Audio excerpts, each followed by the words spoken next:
আমি তখন একটি সরকারি হাসপাতালে নিরাপত্তা কর্মী হিসেবে নতুন চাকরি পেয়েছি। হাসপাতালের সবচেয়ে নির্জন জায়গাটি ছিল পুরনো লাশ কাটা ঘর। অনেক বছর আগে নতুন মর্গ তৈরি হওয়ার পুরনো ভবনটি বন্ধ করে দেওয়া হয়, কিন্তু মাঝে মাঝে জরুরি প্রয়োজনে সেখানে কিছু যন্ত্রপাতি রাখা হতো। প্রথম দিন থেকেই সহকর্মীরা আমাকে বলেছিল, যদি রাত 2টার পর ওই দিক থেকে কারো ডাক শোনো, কখনো উত্তর দিও না। আমি কথাটা শুনে হেসে উড়িয়ে দিয়েছিলাম। ভাবলাম মানুষই এসব গল্প বানায়, কিন্তু সেই গল্প বেশি দিন টিকল না। একদিন রাতে হাসপাতালের বিদ্যুৎ কয়েক মিনিটের জন্য চলে গেল। জেনারেটর চালু হলেও পুরনো লাশ কাটা ঘরের অংশে আলো জ্বলল না। সুপারভাইজার ওয়াকিটকিতে বললেন, সাকিব, গিয়ে দেখে আসো দরজাটা ঠিক আছে কিনা। ইচ্ছে না থাকলেও আমাকে যেতে হলো। চাকরির ঘন কুয়াশা, শীতের রাত, চারিদিকে ঘন কুয়াশা, শীতের রাত, দূরে কুকুরের ডাক, আর হাসপাতালের করিডোরে শুধু আমার জুতোর শব্দ। পুরনো ভবনের সামনে পৌঁছাতেই দেখি মরিচা ধরা দরজাটা অল্প ফাঁকা হয়ে আছে। আমি নিশ্চিত ছিলাম বিকেলেই সেটা তালা দেওয়া হয়েছিল। ধীরে ধীরে দরজাটা ঠেলে ভেতরে ঢুকলাম। টর্চের আলো, ধুলো মাখা টেবিল, ভাঙা জানালা আর ছাদে ঝুলে থাকা মাকড়সার জাল দেখা যাচ্ছিল। হঠাৎ আমার পেছনের দরজাটাই ধীরে ধীরে নিজে থেকেই বন্ধ হয়ে গেল। আমি দৌড়ে দরজার কাছে গেলাম, কিন্তু দরজা নড়ল না। ঠিক তখনই কেউ যেন খুব আস্তে বলল, এদিকে এসো। আমি ঘুরে তাকালাম, কেউ নেই। আবার সেই কণ্ঠ, আমাকে একা রেখে যেও না।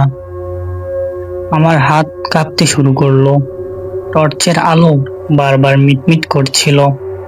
হঠাৎ টেবিলের উপরে রাখা একটি পুরনো রেজিস্টারের পাতায় নিচ থেকেই উল্টাতে শুরু করলো।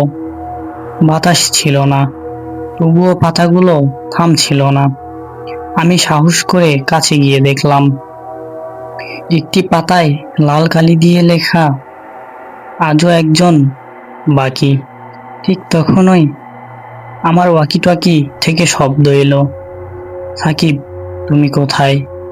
কিন্তু কণ্ঠটা সুপারভাইজারের ছিল না, বরং একদম ফিসফিসে। আমি উত্তর দিলাম না। হঠাৎ করিডোরের শেষ প্রান্তে একটি ছায়া দাঁড়িয়ে থাকতে দেখলাম, স্থির, নড়ছে না। টর্চের আলো ফেলতেই সেটি অদৃশ্য। আমি দ্রুত দরজার দিকে ফিরে এলাম। অবিশ্বাস্যভাবে এবার দরজাটা এক ধাক্কায় খুলে গেল। আমি দৌড়ে বাইরে বেরিয়ে এলাম। বের হওয়ার পর মনে হলো শেষ, কিন্তু না। আমার পেছনে স্পষ্ট পায়ের শব্দ, যেন কেউ ধীরে ধীরে হাঁটছে। আমি থামলাম, শব্দটাও থেমে গেল। আমি হাঁটলাম, শব্দটা আবার শুরু হলো, কিন্তু পিছনে তাকানোর সাহস আমার হলো না। কোনো মতে মূল ভবনে ফিরে এলাম। সুপারভাইজার অবাক হয়ে বললেন, তোমাকে এত ভয় পেয়েছো কেন? আমি সব খুলে বললাম। তিনি কিছুক্ষণ চুপ করে থেকে বললেন, আজকে তারিখটা জানো? আমি বললাম, না। তিনি ক্যালেন্ডার দেখালেন। সেদিন ছিল সেই রাত, বার্ষিকী, যেদিন বহু বছর আগে ওই লাশ কাটা ঘরের রহস্যজনক একটি দুর্ঘটনায় কয়েকজন কর্মচারী মারা গিয়েছিল। পরদিন সকালে সাহস করে আবার সেখানে গেলাম। দেখলাম দরজা আগের মতোই তালা ঝুলছে, যেন রাতে কেউ কখনো খোলেনি। আবারও অবাক করা বিষয়, ভেতরে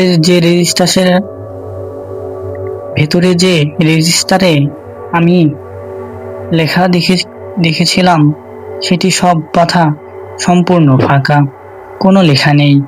কেউ বিশ্বাস করলো না, কিন্তু সে রাতের পর আমি আর কখনো একা ওই ভবনের দিকে যাইনি। কয়েক মাস পর চাকরিটাও ছেড়ে দিই। আজও মাঝরাতে কখনো হাসপাতালের সাইরেন শুনলে আমার মনে হয় কুয়াশার আড়াল থেকে কেউ যেন ফিস ফিস করে বলছে, এদিকে এসো। গল্পটি এখানেই শেষ।